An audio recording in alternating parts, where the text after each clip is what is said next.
are we likely to be cutting off at the top? One of the scans that we had before actually had the...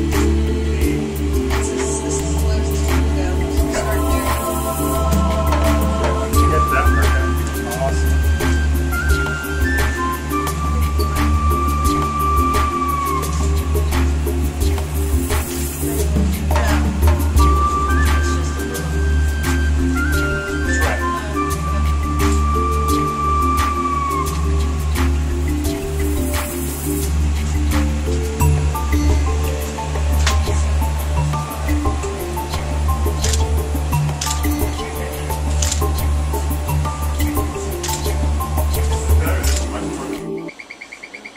They don't listen real well.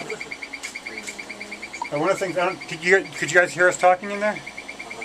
If you look at the edge right around the back part there, you can actually see how thick the skin is. The skin is about that thick on there.